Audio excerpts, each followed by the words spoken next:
Okay. What we're looking at right here, and this might be a little weird to look at and think about, but it's true, is a graph where on the x-axis we have located DO. This is the object distance from our lens or our mirror.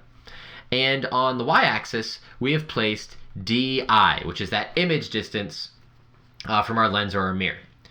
And if you do this for some objects, for one lens or for one mirror, you move the object and then the image changes. So this is for one lens / mirror.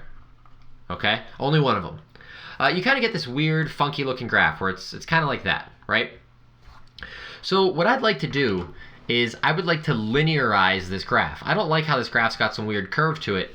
It would be very nice if I could create a graph that was a straight line, if it was just like this. Because if I had a straight line graph, I could just say y equals mx plus b, and I could move on with my life. That'd be a very nice thing to do. So my question to you is, if you were to try to linearize this graph, and we linearize, remember, by changing our axes in some way. If you were to linearize this graph, what would you do? So here are a bunch of different ideas that we've all thought up of, right? Square roots, natural logs, don't do anything, 1/overs on the other side, 1/overs on both sides, which we're currently arguing that maybe 1/overs on both sides don't do anything. If you wanted to linearize this, what you would do is you would have 1/over on both sides. You would want 1/di and 1/do. And this means, as we've seen previously, that best Ross is Tom Ross. Now, why do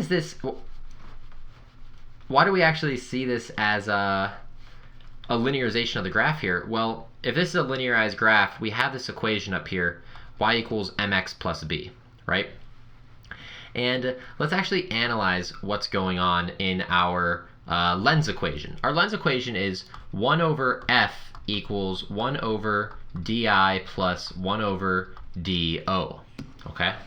Now, we need to rework this a little bit. We actually want to rework this so that 1/di is our y value because it's on the y-axis. So let's move 1/do over to the other side. So a positive 1/di is by itself. So we've got 1/di equals negative 1/do plus 1/f. So if we look at this equation up here in the pink box, we have y, which is 1/di, equals, and then when we start looking at our values here, well, this negative 0.08 or 0.88 times x, this is a negative, and then that 0.88, that is 1/do. That's the object's position. In terms of this 0.055, so the positive is the positive here, but the 0.055 is 1/over the focal length. So this is actually how we could graph a lens equation. We plot on the y-axis 1/di, and we plot on the x-axis 1/do. And by analyzing y equals mx plus b and rearranging our equation slightly, we can see how this lens equation is actually a linear equation that we can make use of and kind of find some things out about. Okay, so kind of a weird way of looking at it, but it's nothing too crazy in that regard. Okay?